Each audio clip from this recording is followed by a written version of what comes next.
Kids out selling lemonades, that's legal here in Texas. But if you're not a kid and you're selling lemonade as an adult, no permit, you're out of here by the health department. Good evening and welcome to Give Me a Break. I'm John the Carmine, or I should say, welcome to Second Look Saturday. Last season, we focused in on kids' stands, whether it's a lemonade stand or a hot dog stand, being shut down by adults who say that they don't have permits. So we're going to take a second look into lemonade stands being shut down.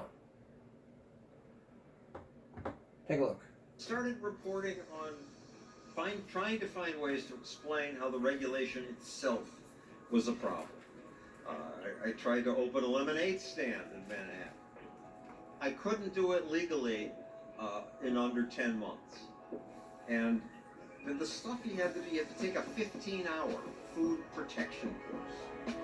You had to take an exam, and you had to wait weeks just to take the exam, and so on. And then you could finally be legal if you bought the government-approved fire extinguisher. Now let's see John Stelz try to do that.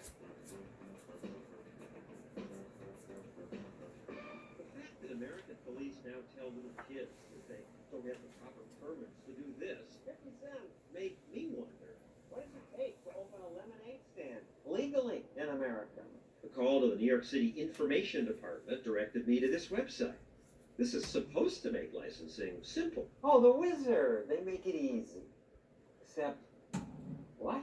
There were unintelligible questions. I need an EIN assistant, says the IR. What's an EIN assistant? Oh, an employee identification number.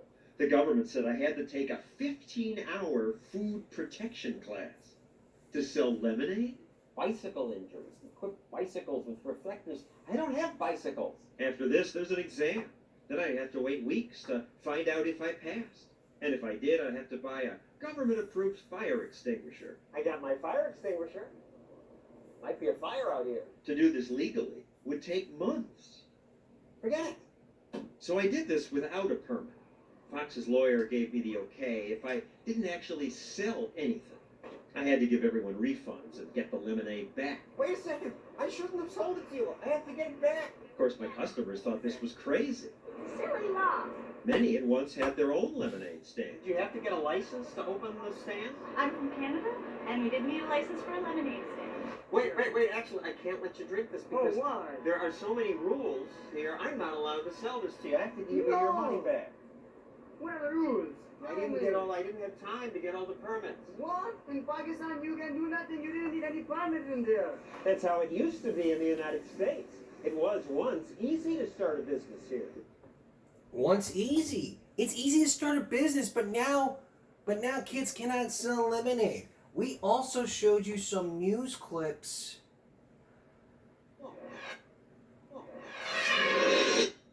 Let me take a look at this. What's more American than opening a lemonade stand? Would you like some lemonade? Yes, please. Who's first? Thank you very much. Thank you so much. Thank you. Appreciate it. For years, kids have set up stands like this. But today, watch out. The police may bust you. I was really scared because I didn't know what was going to happen. We were just selling lemonade in our front yard for about 3 days, and the third day, the police decided to shut us down. Their mom heard the police yelling. And I could hear them from inside my house yelling at them, "Girls, you have to shut the lemonade stand down." It made me want to open my own stand here in Fox's front yard. There's a cop over there. Will the police bust me?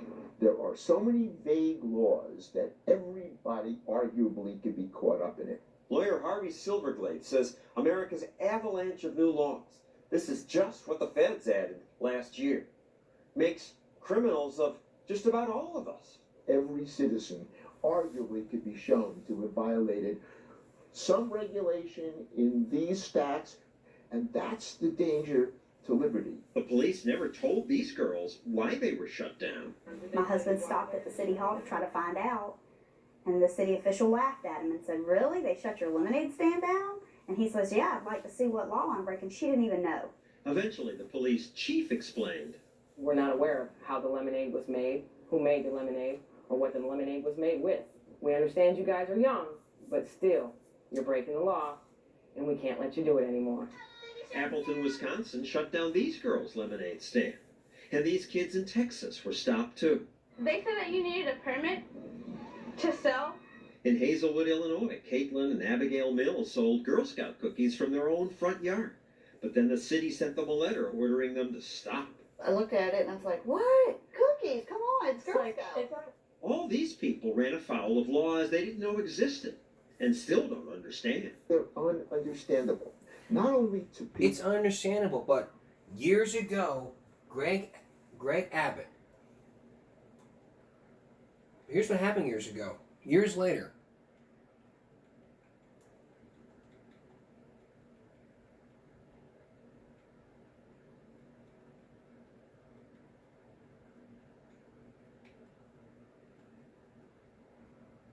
Here's what happened. Take a look at this. Here's a common sense law. It allows kids to sell lemonade at lemonade stands. We had to pass it because police shut down a lemonade stand here in Texas. So kids,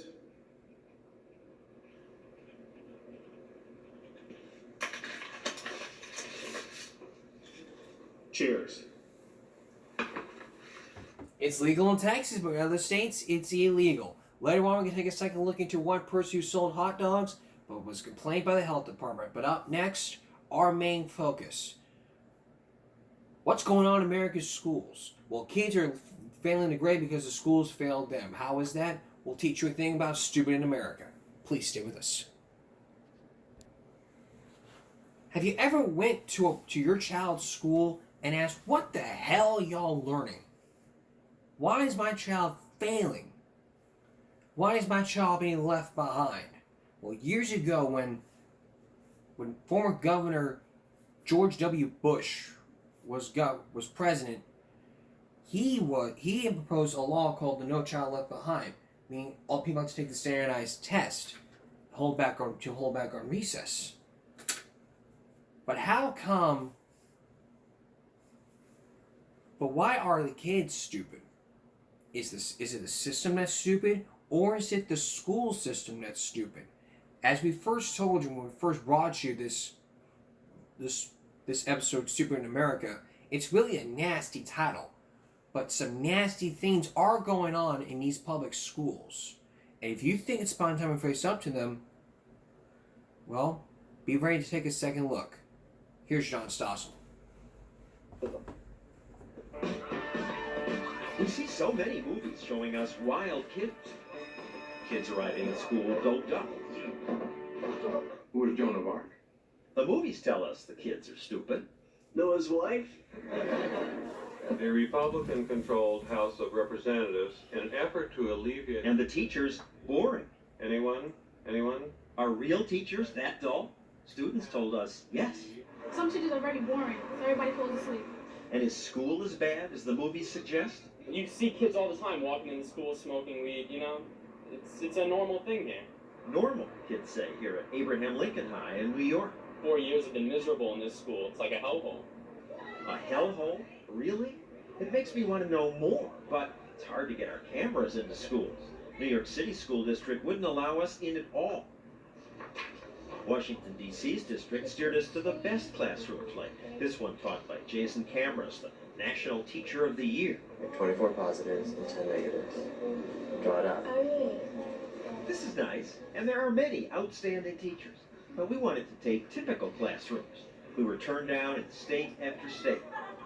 Finally, Washington, D.C. did allow us to give cameras to a few students they handpicked at 2 schools they handpicked. One was this one, Woodrow Wilson High. Newsweek says it's one of the best schools in America. Yet what the students taped wasn't confidence-inspiring. This is Wilson High School. We dance. Note that the teacher's in the class when he does this. You would say, well, it's a game. On that day, this teacher had his world geography class playing Monopoly. Right now, we're going to ask Mr. Reiner what Monopoly has to do with world geography. Like Monopoly, we have countries that do better than others, based on where you live. It was after finals, and I don't know if Monopoly can help teach geography. But I do know that this teacher didn't have much control over his class. Phil, get off the desk and sit in your seat. Ladies and gentlemen, listen up. Let's look at Mr. it. Griner, Raise your hand. it's hard to believe you can learn much while this is going on. So, guys who are talking, stop. Please. Hey, listen. And this is one of America's best public schools. Put the dice away. Now you may be thinking, these things don't happen at my kid's school. 57% of American parents give an A or B grade to their kids' public school. The people in the suburbs say our schools are great. But they're not. That's the thing. And the test scores show that. Education reformer Kevin Chavis says American schools on the whole just aren't that good. And America isn't going to buy that. America's not going to buy America's that. been buying. Because America doesn't know what it doesn't know. Right. Most Americans don't know what stupid schools are doing to American kids. We gave parts of an international test to some high school students in Belgium and in New Jersey. Answer the questions to the best of your ability. What the Belgian kids think? Considering the test we usually get here, this was kind of a piece of cake. It's very easy. The New Jersey kids were also confident. How was the test? Easy? Hard? It was actually pretty easy. I think I did good. They have reason to be confident. New Jersey students in general test above average, and these kids attend an above average New Jersey school. But the Belgian kids cleaned their clocks. They got 76% correct. You got 47% correct. I'm shocked.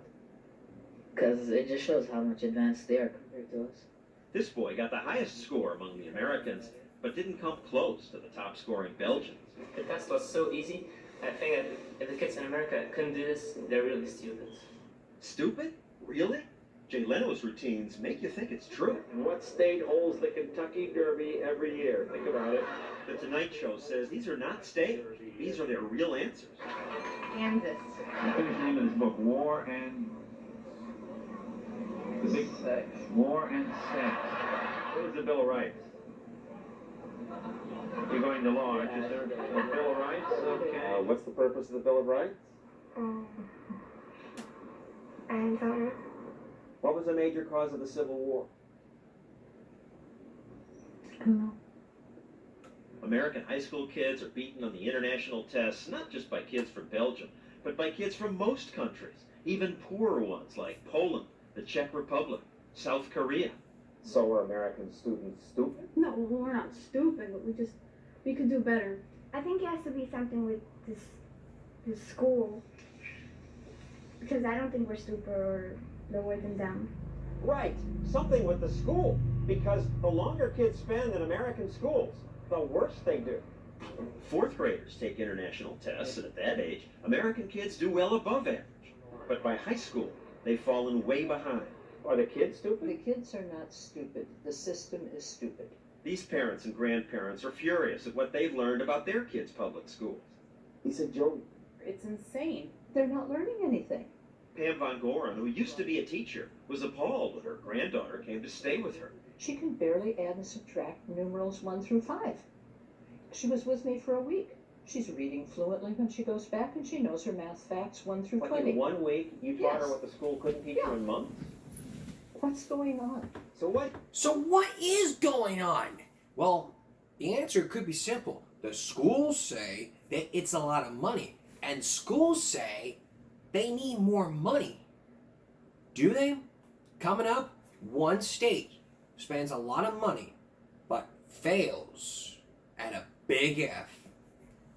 Please stay with us. Well, what's the biggest problem facing public schools? Money. That's what everybody says. A lot of money.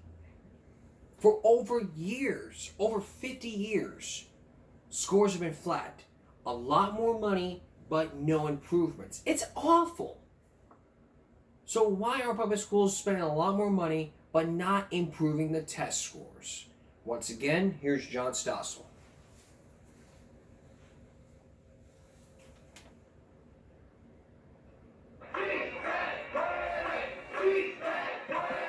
At this California rally, teachers told us schools need much more money. There's nothing that money can't fix.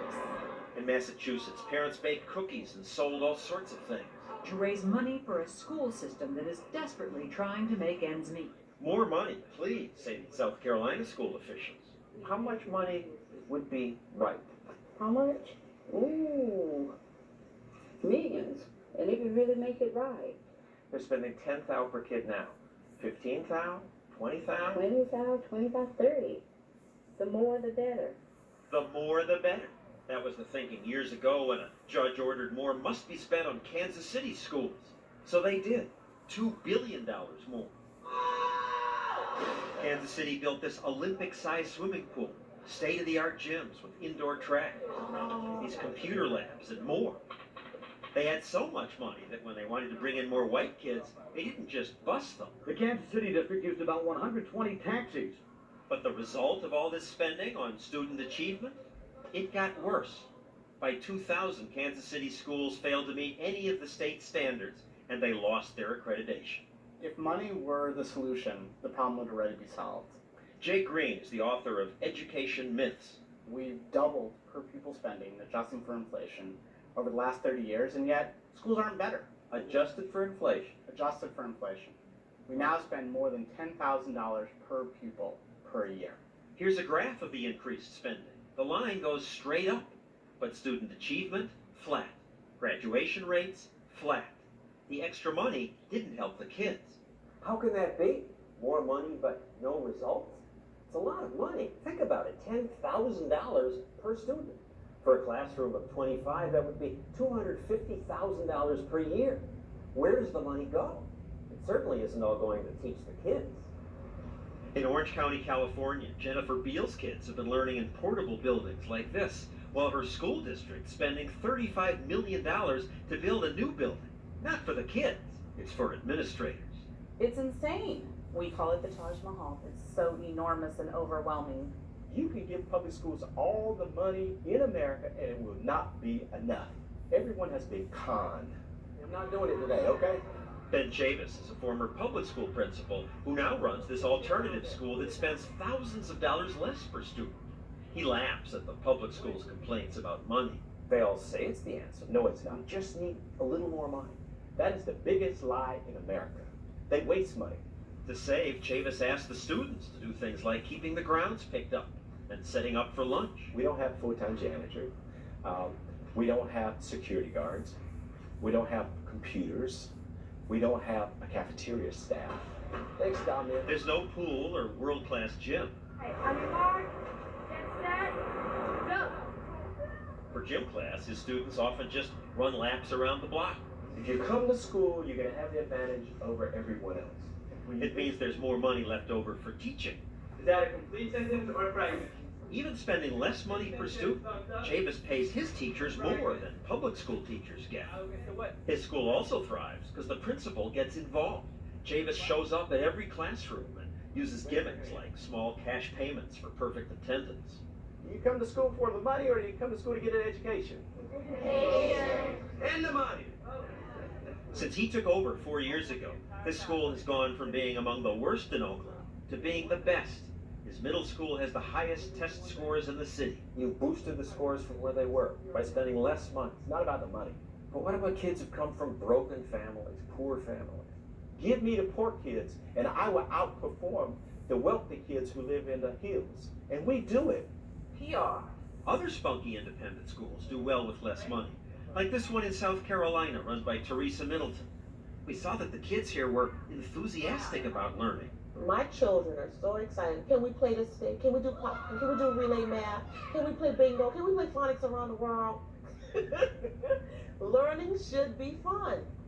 And fun seems to teach. These first graders can read. Get ready to work. I've had 3-year-olds sounding out words.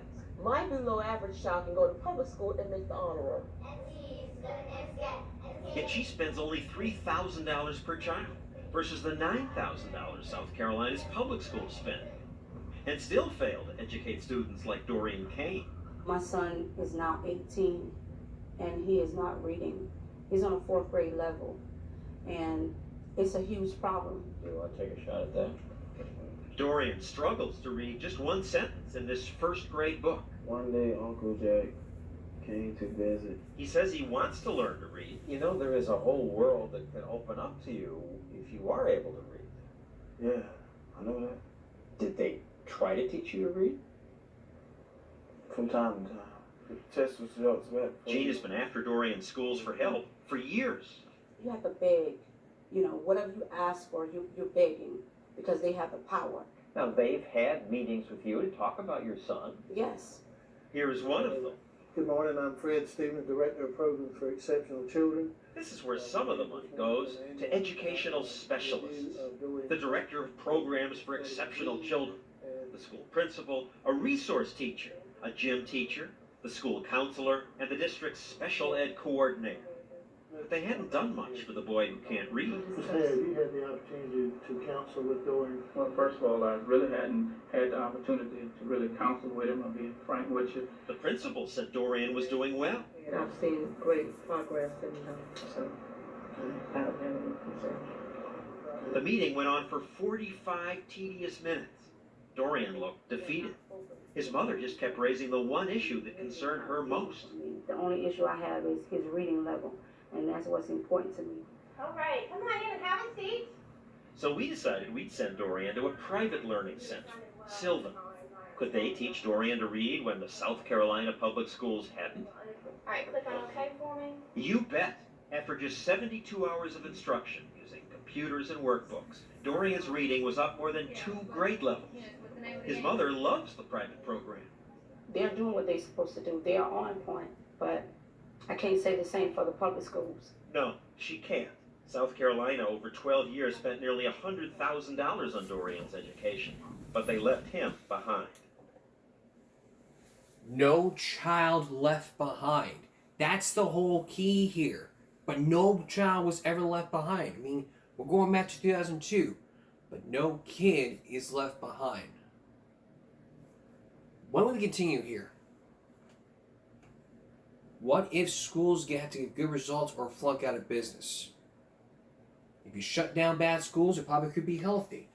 But can it be? We're going to find out when one former D.C. public education expert says when he throws the book at shutting down bad schools when we return. Please stay with us. As a parent, if you have money, you have choices. You know, you can pay for a private school, or you can buy into a better neighborhood that has better public school. But what about this question? What about shutting down bad schools who've done their worst? What if you can just shut down your child's first school and then move them on to the next school where they can learn better? Can it really happen? Here's John Stossel. Kids, wait. A real estate agency even runs commercials about it. Anyone know the student per teacher ratio in your classroom?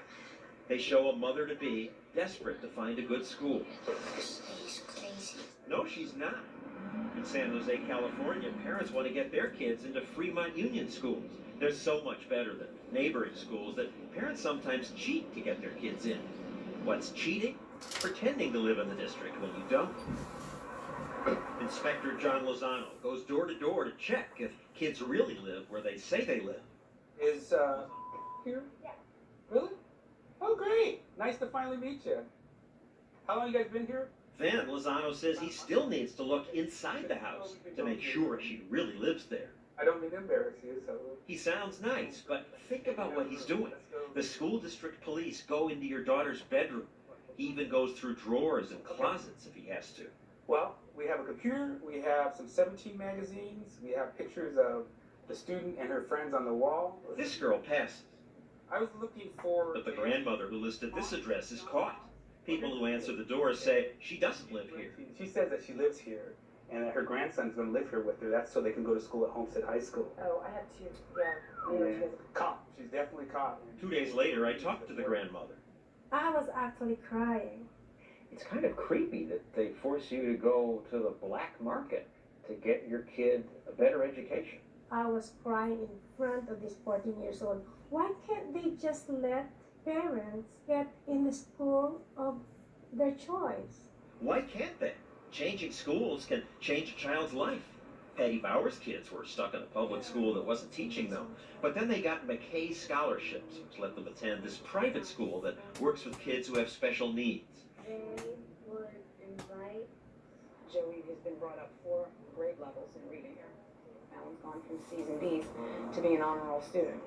But last week, a Florida court killed a similar choice program, and Patty fears her kids will soon be forced back into public school. If they take the McKay scholarship away, I don't think Joey will finish school. Why can't she choose her child's school? Most countries that beat America on international tests give parents that choice. There were a few people who got very, very high scores. Here in Belgium, the government spends less than American schools do on each student, but the money's attached to the kids, so they can go wherever they want, to a state-run school, or a Catholic school, or a Muslim, or Montessori school. Because of that choice, it makes it a lot harder for schools because there's a lot of pressure. Kate van den Sabel runs a state school in Belgium. She says because the money is attached to the kids, she has to please the parents, and that makes a world of difference. If we don't offer them what they want for their child, they won't come to our school. So she provides extras like cooking, more sports programs, furniture building, electronics. Is this what you like best? Yeah. You think that America doesn't leave any child behind, but I think that we don't leave any child behind, and that you guys have some kind of a problem with that. I wouldn't send my child to an American public school, not even for $1 million. Her son lives in Belgium now, but when he was 6, his family lived in America, and his mom was upset when he was assigned to a school. In America, I sort of had to beg, please, give me a good school for my child. And here in Belgium, they're all over the place. Because if they're not good, they're gone. You shut down bad schools. That's healthy. Because it says to people that incompetence won't work. So the fact that some schools fail and close, that's the success? That's a good thing. That's a good thing. That's a real good thing. What happens to those kids in those schools? Then they'll go to another school. Why should we keep them in a school that's not working? That's what we've been doing for decades. Giving kids a choice forces schools to try harder. You have to be innovative all the time. You have to look for new means of working, new means of thinking. Onions, ham, and salami. So if we don't succeed, we just run out of business. I think it's a pity that American children don't have the same opportunities and same choices as we have. But if you're used to it, maybe it's just normal. No choice is, but it's just normal in America when your child goes to a different school when the money's attached. So kids are learning. So now here's what we're focused on so far. We've focused in on what their kids are learning, the schools in the different states. We focused in on the money. Now we focused in on the choices. So kids are learning, but the question is, what are they learning? When we come back, you're going to meet a mother who says that they're letting him cheat. They're letting her son cheat by giving him the answers. Was it all part of the No Child Left Behind? Please stay with us. Welcome back to Give Me a Break, second look Saturday into what our kids are learning in their public schools and why we're being stupid in America. Why are you watching me? You don't have to. It's just you have some choices. But suppose you had only one channel. Just one. Look for TV. Just suppose you had only one channel for your TV and when the government told you what you had to watch.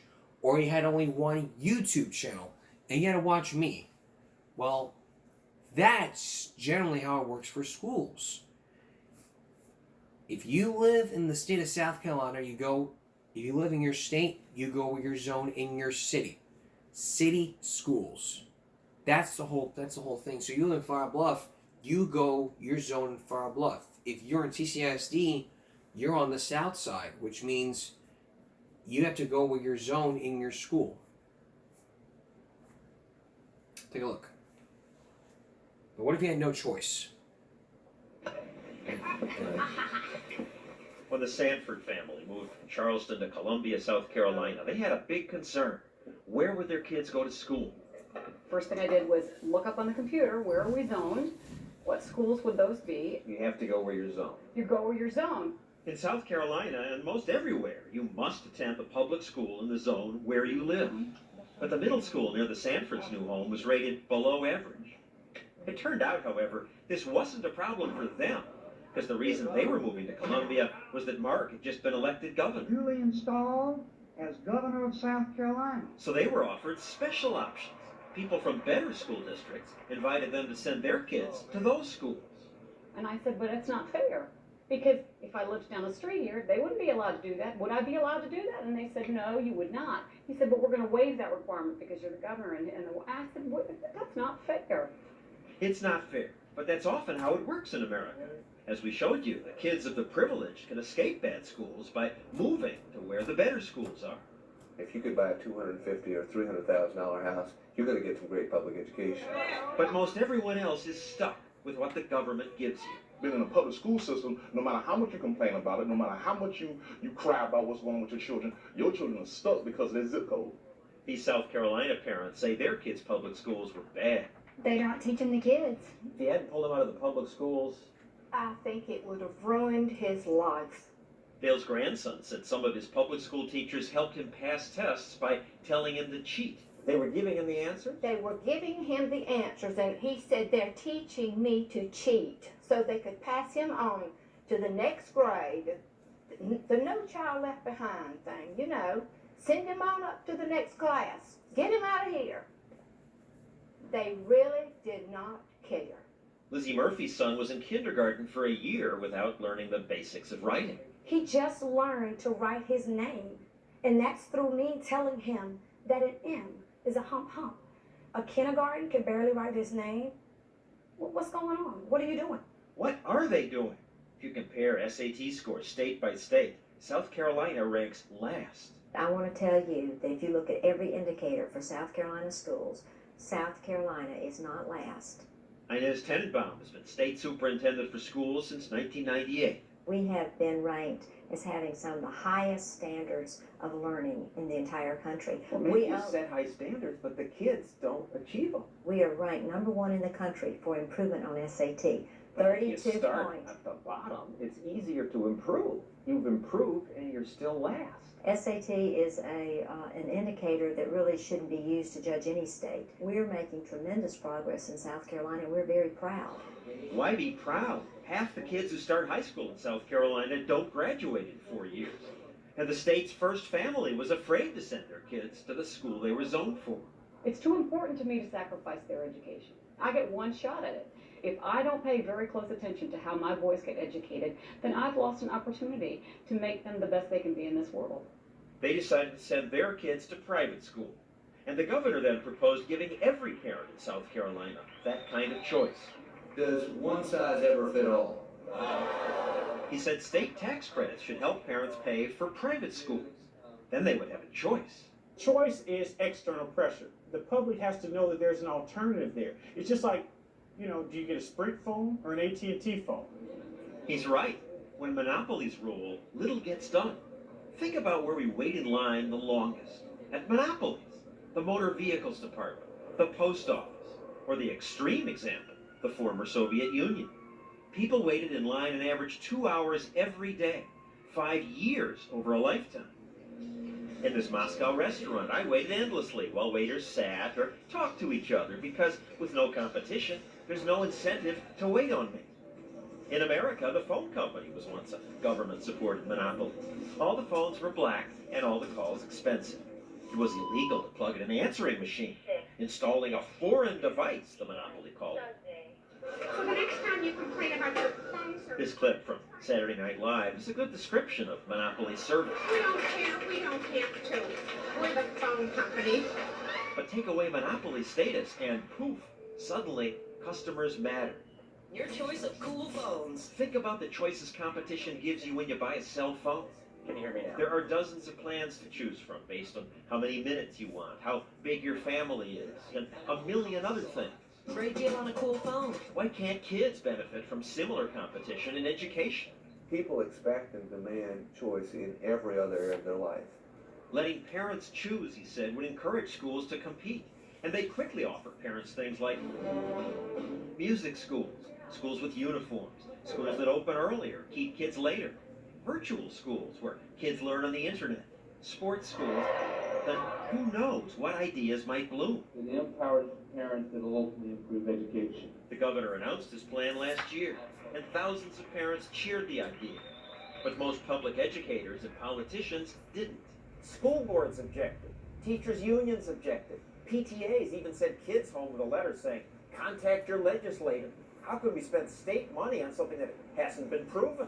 It would decimate public education in South Carolina, and it's just not good for us. South Carolina's public schools are performing well. The teachers' union objects to any program that would use tax credits or vouchers to let kids escape public schools. They paid for ads that argued schools are getting better. Discipline is improving. Legislators voted down the governor's plan 60 to 53. The superintendent of schools was relieved. It was an unproven, unaffordable, and unaccountable plan. Well, it's unproven because politicians and unions won't let anyone try it. I think if you look at every indicator, you will see that South Carolina is going straight up in terms of academic achievement. We are not in crisis. We have a plan. We need to stay the course, and we will see remarkable success over the next few years. Over the next few years, it was unproven because it's like you're being a picky eater. I don't want burger. I don't like vegetables. I want meat and cheese. Come on. My mama always tells me to try something new, and I'm trying something new. If you don't try it, how you know you're gonna like it? Bitch. It's unproven because no one will try it. I mean, get your head out of your head out of the sand. Stop living into where you're being proud of yourself. I mean, look at SATs. Look at the whole thing. Don't be sitting there saying statements like, "Oh, I know my kids will learn by looking in their eyes." But if you have a plan coming in the next few years, you have to come up with that plan. Hope that'll happen. But how much success can there be in a monopoly? The monopoly in one town wouldn't even just fire a teacher who sent sexual emails to a 16-year-old student. The worst cases, would you get away with all types of things if you were a teacher? Coming up, a way that would cost taxpayers a lot of money just for firing one competent teacher. Stay with us.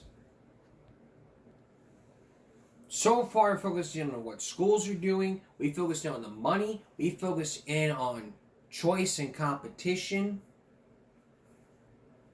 We focused in on no choice.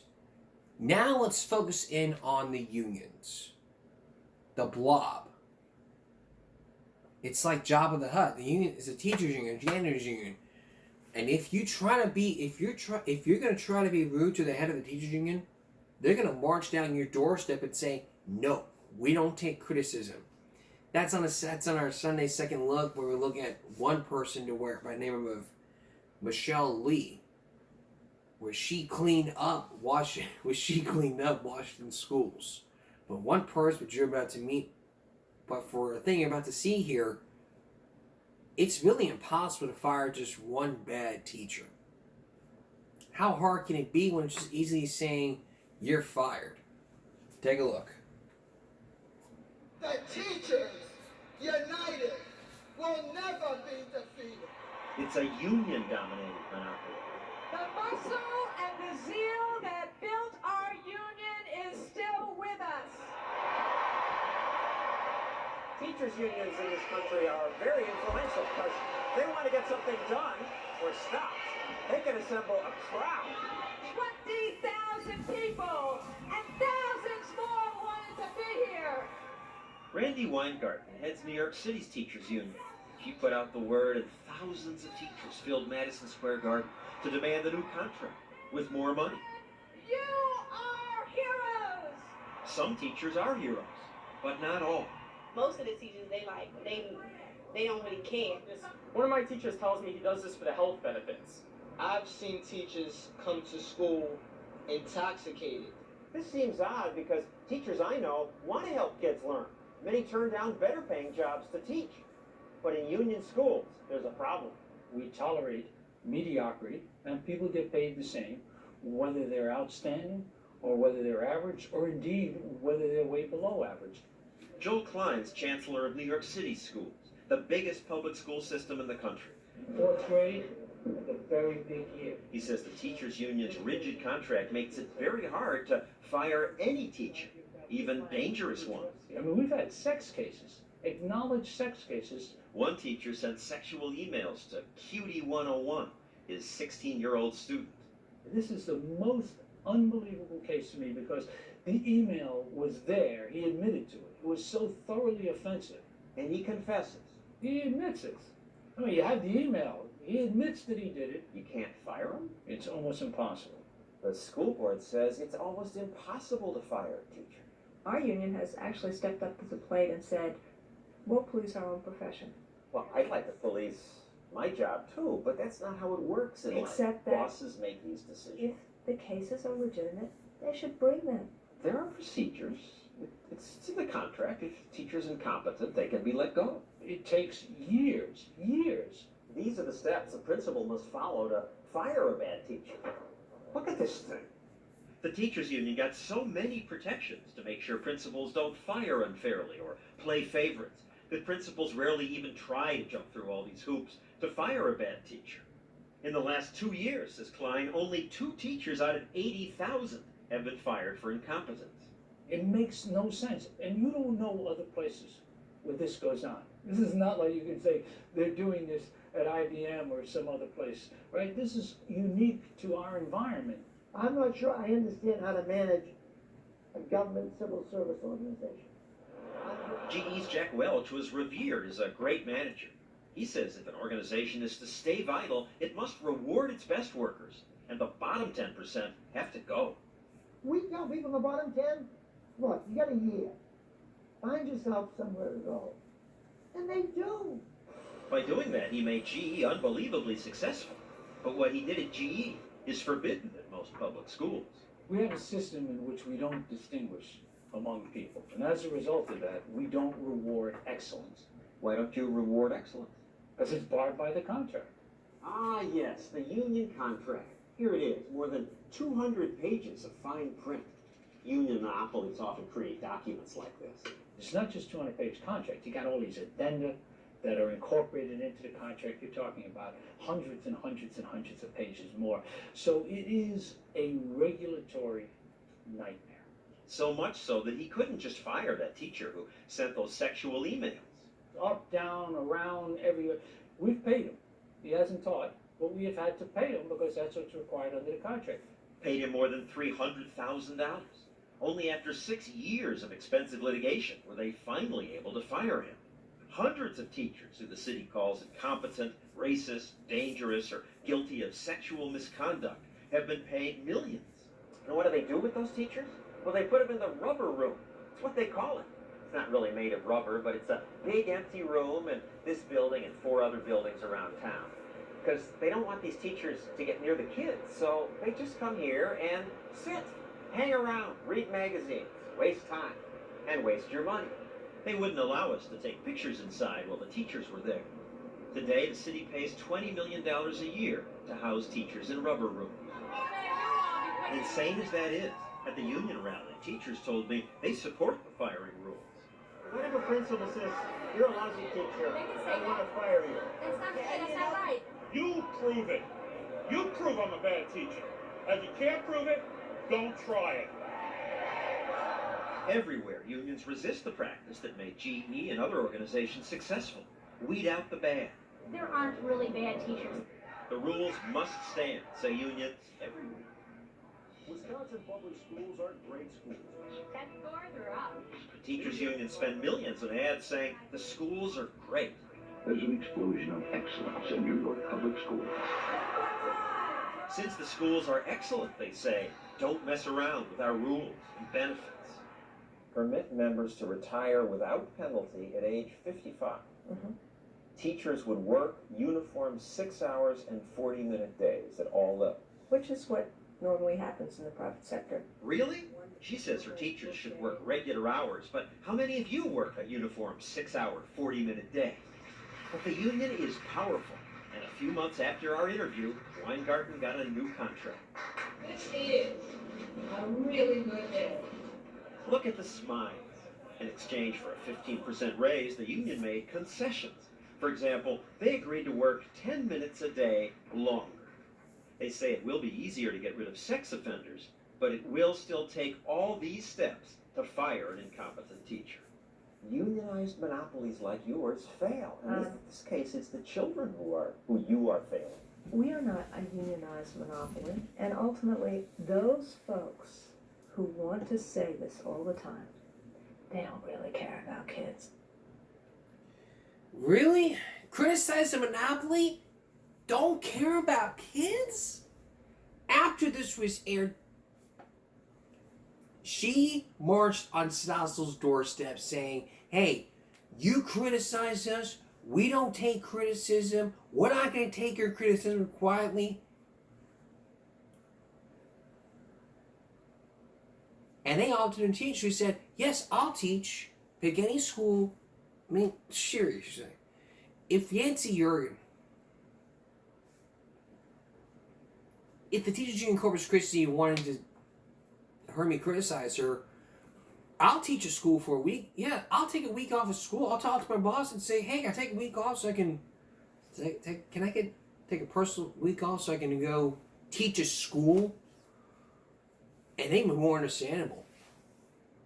With the excuses saying, okay, well, because you know how hard it is to teach. It would have been struggling, so. How easy can you get into a school? Coming up, charter schools. A lot of people want to get into those charter schools because charters spend less money than those public schools. Stay with us.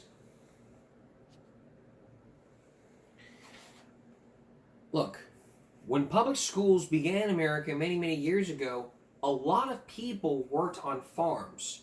That's why there's no school in summer, because kids could stay home and help with the crops. But today, when kids are home from school during the summer, they're helping out their mom and dads with summer jobs because they're trying to help them pay the bills. But today, where everybody else wants to now go to school for the summer. Here, the conclusion of Stupid America Part 1, John Stossel. Today, fewer than 2% of us work on farms, and nearly everything in our society has changed dramatically. So why has there been so little change in education? We want to do what we want to do in classrooms. As we've seen, one reason is that unions fight to maintain the status quo. But that status quo often doesn't serve the kids. Our students are basically just dying in their seats at school. They're not getting the education they deserve, and the union puts up a barrier for that. These San Diego teachers fought to make their schools charter. Charter means they're still a public school, but they're free of many of the rules set up by school boards and unions. You got it, Cal. Excellent. Okay. Now, when a teacher's hired, she knows if she doesn't do a good job, she could be fired. I'm a good teacher. I don't need tenure to protect my job. I need tenure to be gone to protect my students. The rule is given for each table. Since this school dropped the union rules, there's now a waiting list to get in. Many charter schools are succeeding. Friendship Charter High is located in the same dangerous part of Washington, D.C. as Ballou High, one of the city's poorest performing schools. Taking my money, I'm gonna kill your ass. The student populations are similar, mostly poor and minority. I think he's a good friend. But at the charter school, there is order. The kids are on task and doing better. 95% of the graduates get into college. Is this school better than the public high school? Yes. Of course. Well, why of course? The charter students recognize that their school is different. The teachers, they say, they're happier to be here. What does the hyperbola always have to have in it? This teacher got Rashawn Miller interested in math, a subject she used to hate. What'd she do differently? She makes it fun. She makes it fun. Then yeah, Making it fun could help them keep their jobs. She's here because a third of the previous teachers were fired. I love teaching here. The best teachers make extra money. We can give bonuses. We can have Saturday school with pay. We can do summer school and reward certain teachers. The kids see the results. And people here care more? Yes, definitely. Good morning, get the jacket off, phone up. Friendship's principal knows if the school doesn't perform, he'll be held accountable. We can be closed. We can't settle for just being good enough. This makes charter schools innovative. And as a teammate, ask for help, what we do. This one keeps kids in school till 5 p.m. Hello? And teachers give kids their cell phone numbers. Hello? Hello, Miss Fong. And in the evening, every teacher must be available to answer questions. I had a question on the review sheet. Okay. I get phone calls at all hours of the night. Hello? Teachers say the kids call constantly. Hey, Christelle, what's up? So many kids want to get into those schools, the schools have to hold lotteries like this one. 358-1051. The suspense is unbearable. I pray that they're gonna pick on. So much is at stake. The winners get a shot at a better future. They spin the drum. Number 11. Look at that smile. Look at her smile. Listen to her delighted scream. But why do they have to win a lottery? If school money were attached to the child in the form of a voucher, every parent could take their child to new schools. Vouchers no! Yes, vouchers no! But lots of people hate vouchers. No public money for private schools! Last week's Florida court ruling against vouchers came after this teacher brought a suit. To say that competition is going to improve education, it's just not going to work. You know, competition is not for children. It's not for human beings. It's not for public education. It never has been. It never will be. Why not? Would you keep going back to a restaurant that served you a bad meal? Or a barber that gave you a bad haircut? Competition makes everything better. Why would schools be different? In the few places where vouchers have been allowed, like Milwaukee, the kids who used vouchers did better, and the kids in nearby public schools did better. They improved by leaps and bounds. No one lost in Milwaukee. Everyone did better. The kids at the regular public schools did better, and the kids who went to the voucher schools did better. Calm down. Of course they did. That's what competition does. Choice to me is the only way, I believe, that we can force the system from an external vantage point to change itself. It will never change itself from within. Public education will never change. All the reform. These are well-intended people who want to help kids. All the well-intended designs and programs du jour, unless there is some competition infused in the equation, unless that occurs, then they know they have a captive monopoly that they can continue to dominate. But if there were competition, if parents had a choice, the possibilities of what we could have are limitless. We all want competition. That's exactly what we want. But do schools get that competition? No, because no one wants to try it. They want to be like picky eaters saying, I don't want to do this. I want to go back to the way it was. I mean, I want competition. You know, would you choose KFC over Popeyes for good fried chicken? Would you choose Popeyes over Church's for some good fried chicken? Would you choose McDonald's over Whataburger for the best burger? Competition makes everything better. That's what competition does. But nobody here wants to freaking try it because people say, well, it's just an unproven plan. Well, it's unproven because politicians don't want to try it. So, what you're left with is being but people being stuck in the middle when it comes to stuff like this. You know, it's a debate. And throughout the years you focus on education, it's merely the schools that create these scandals, and the media reports on them indicating to the community like, oh, don't send your kids to the multiple state schools. And it's like huddling up saying, hey, let's create a scandal. Let's create scandals here. And bam.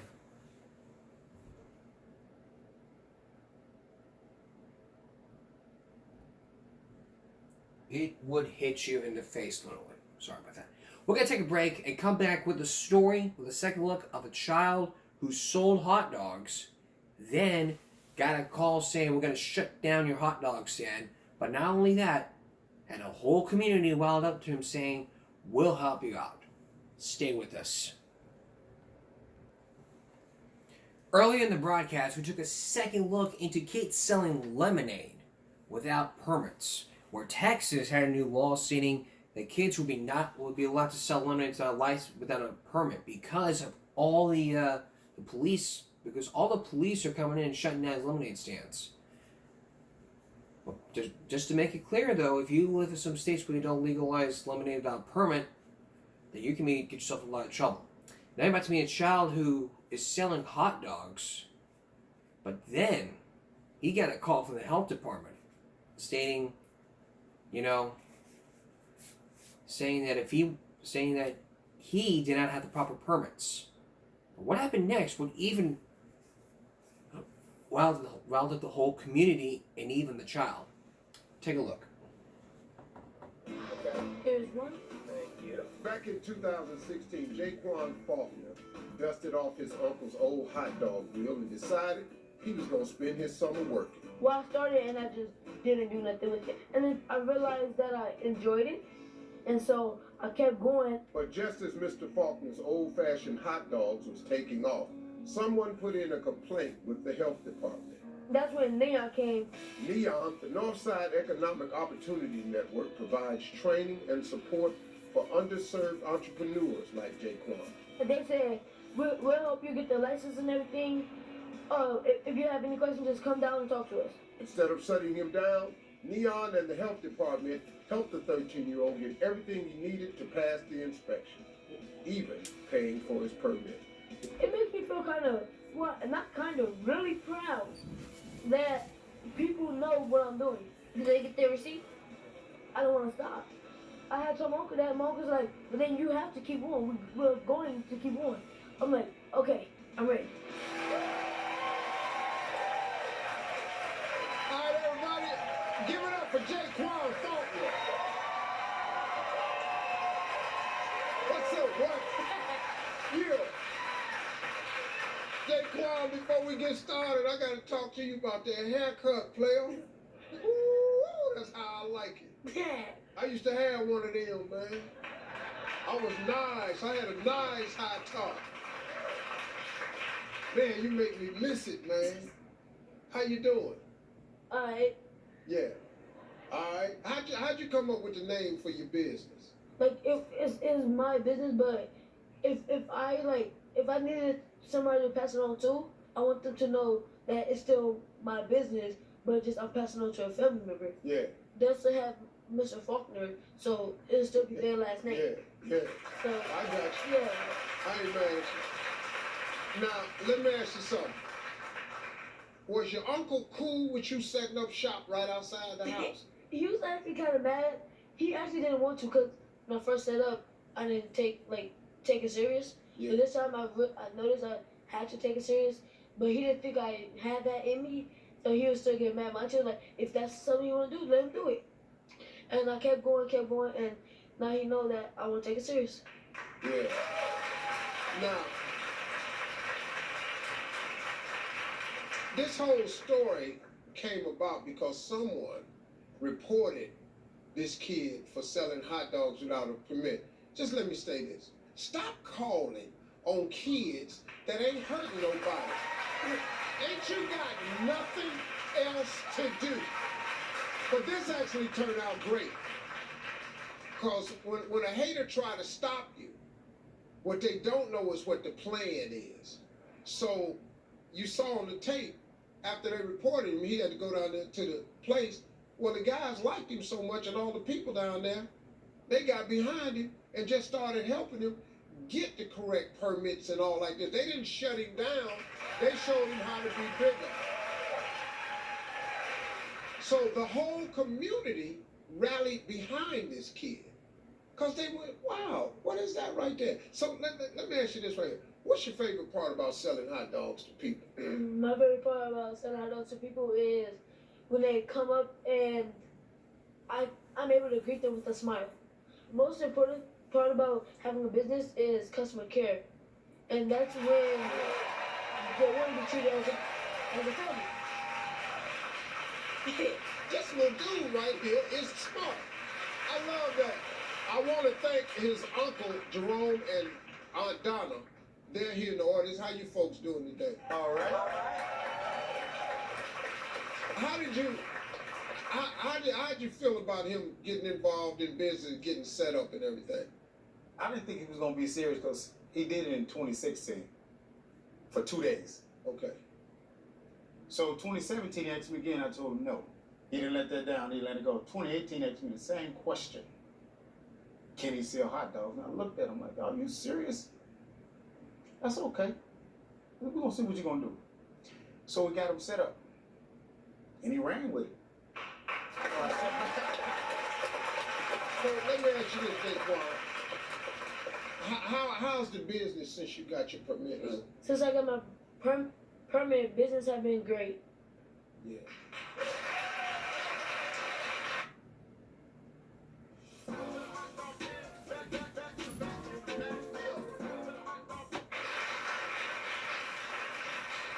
How many hot dogs you think you can sell in a day, Jaquan? A day, I think I could sell, at my best, around 200 to 300. At my best. Probably more.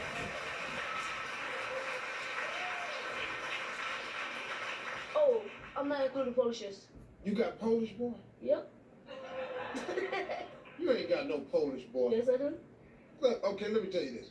You're doing pretty good, man. You got legitimate. I also know that business costs can get expensive.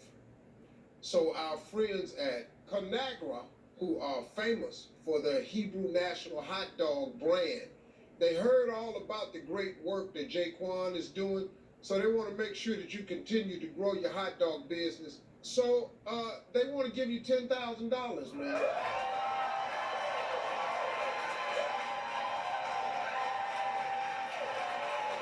Yeah. $10,000. Yeah. Yeah. So now, Jaquan, now you got some money now. That's a big. What's your business plan kind of looking like? What you thinking? In the long run, I want to save up to get a little small restaurant, but just for like something now where I can work up to that spot is I'm trying to get a mobile cart so I'm able to travel and let people know where I'm at. Yeah. See, that way you can get to where they at. Yeah. Well, I tell you what, let me take this for a minute, man, because I need to hook you up with one of my friends. He happens to know a little bit about business and success. From Shark Tank, everybody welcome my buddy Damon John.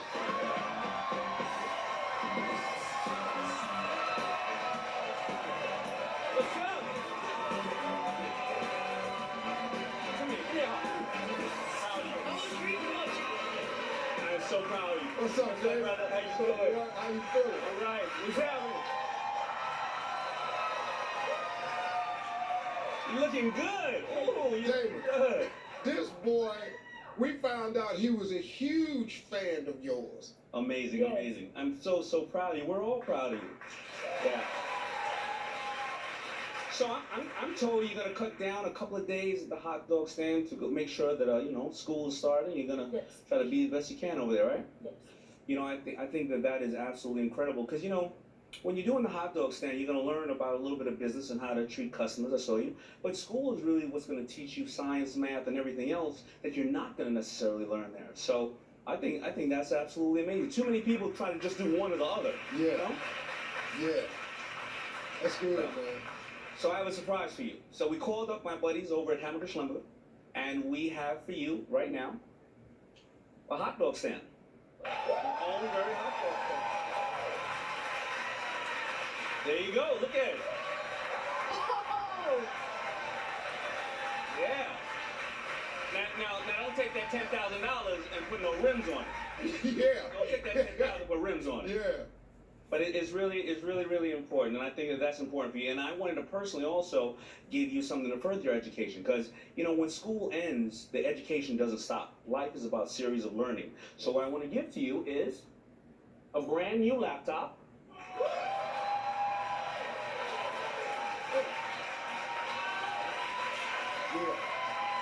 Thank you. That is for school, inside and outside. I also loaded that with my entrepreneurial course called Damon on Demand Forever. It's yours. And we're very, very proud of you. Thank you, Steve, that's for so giving me good, this bro. opportunity, man. No, man, that's so cool. That's so cool, Dave. I tell you, man, for him to drop everything he was doing, because we told him about this kid and he was a big fan of his, and for him to come on the show and then come on the show with something. He gave this kid a cart. We got a cart. Then he downloads this success thing and teaching him the right way. Computers, that's what the world. Turn this kid into something, man. You never know, man. This could be really good. I think it's gonna be great. I saw him. Look how Sharpie's dressed. Hopefully, he'll grow up to be a mogul. We need somebody to replace Kevin O'Leary on Shark Tank. So it's wonderful. Hey, thanks a lot. Hey, Jaquan, thanks for being here, buddy. Thank you for You're pretty sharp, little man. Hey, give it up one more time for Damon John. You can catch him on Shark Tank October 7th at 10/9 Central on ABC. We'll be right back, everybody. And we'll be right back as well. Please stay with us. Family Feud question. Name something you like your girlfriend to do to your face. I'm gonna sit on it. Yes! Sit on it! This got a lot of views. It was the freaking answer that got a lot of views on YouTube. A bunch of views. 1 million views on YouTube. It was a big hit on YouTube. The question was, name something like your girlfriend to do to your face. And the person said sit on it. That led to TikToks and YouTube shorts talking about it. So let's take a look. Something you like your girlfriend to do to your face. I want to say sit on it. Yes! Sit on it! Name something you like your girlfriend to do to your face. I want to say sit. Name something you like your girlfriend to do to your face. I want to say sit on it. Yes! Sit on it! Name something you like your girlfriend to do to your face. I want to say sit on it. Yes!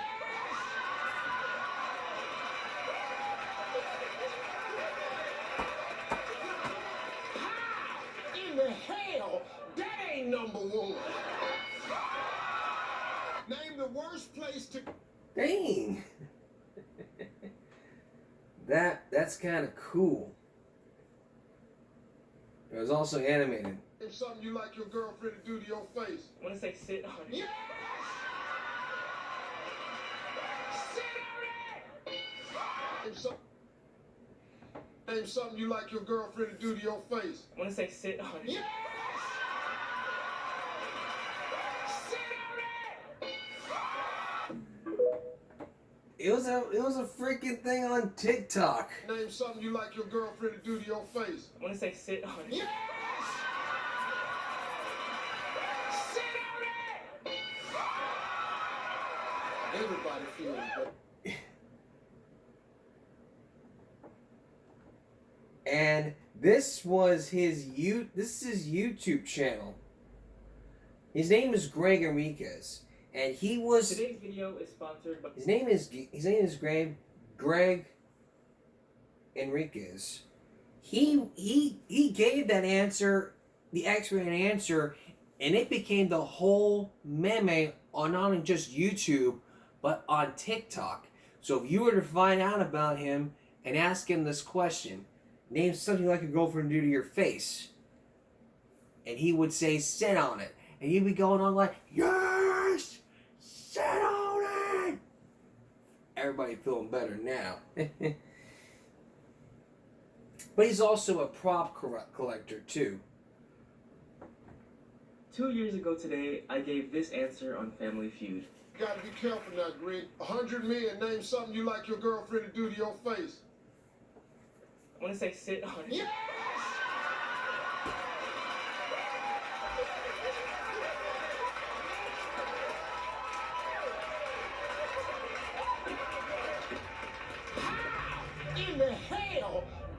number one.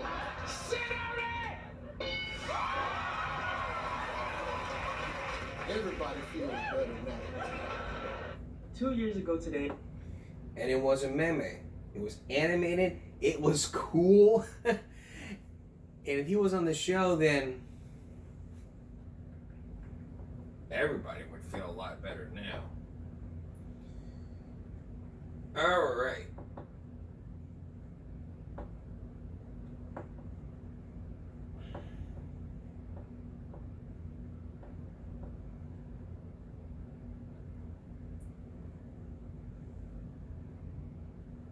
Now, let's move on to our last viral break video. Now, could you ever imagine that I had to be here somewhere.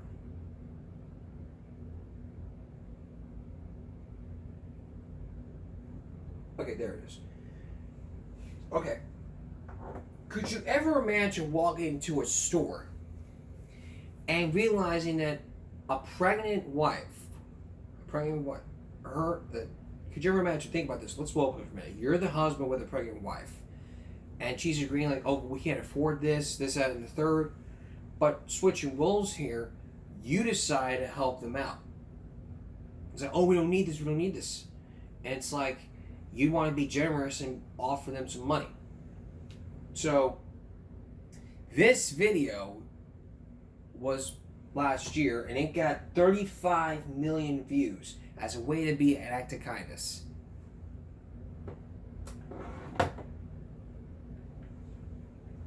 Take a look.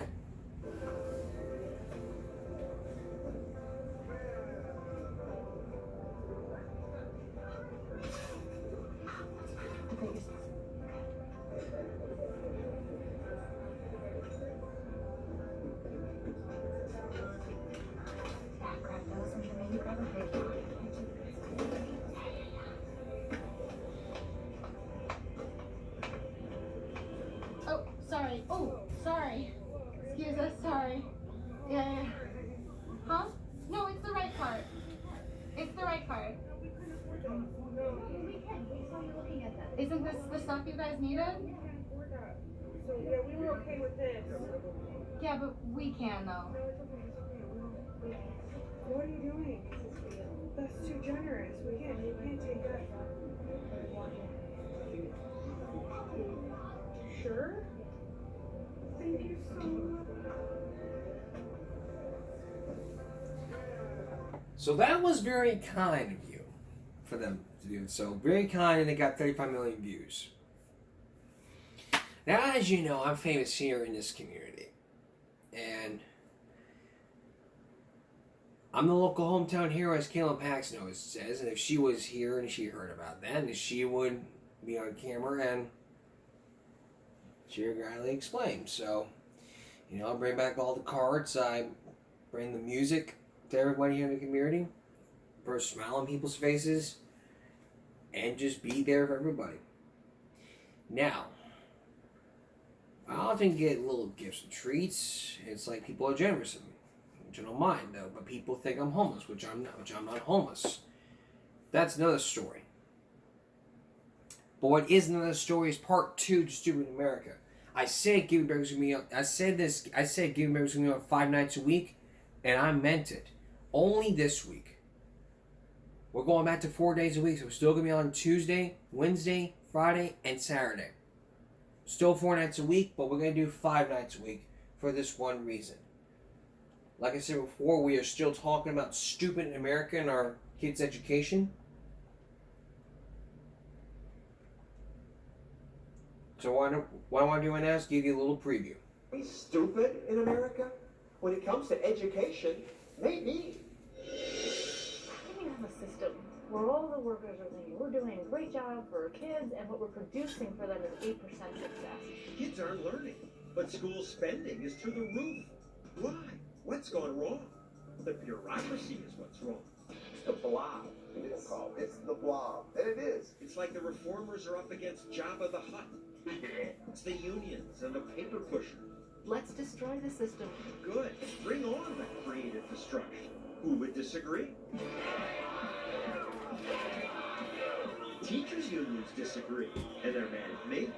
And mad at reformers who care about test scores. City schools are terrible because of unions like yours. Our test scores are not what we choose to focus on. But how do you know if they're learning anything? I know my kids are learning when I look in their eyes. Give me a break. The blob also opposes charter schools. Over my dead body, they're going to come there. Unions are mad because some charters can fire bad teachers. I call it freeing up a person's future. What's wrong with that? A teacher wants to teach. This actor says teachers need tenure. Why else would you take a salary? Why have tenure? Most professions don't have tenure. But at least now, there's some good news. At some schools where teachers can be fired, kids learn. Give us the worst school anywhere in America, and we'll outperform the other schools in 5 years. How good are the test scores at his charter school? There isn't even a word for it. But unions say such charters avoid the problem kid. No way! I love fools. But sadly, up to now, adult fools have run the show and made us stupid in America.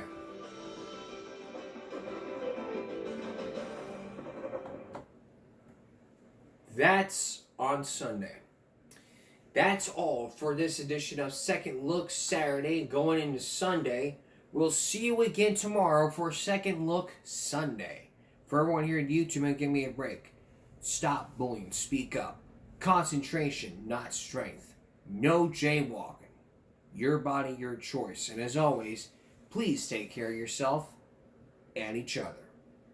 And be there for your friends as your friends are there for you. Good night, everybody.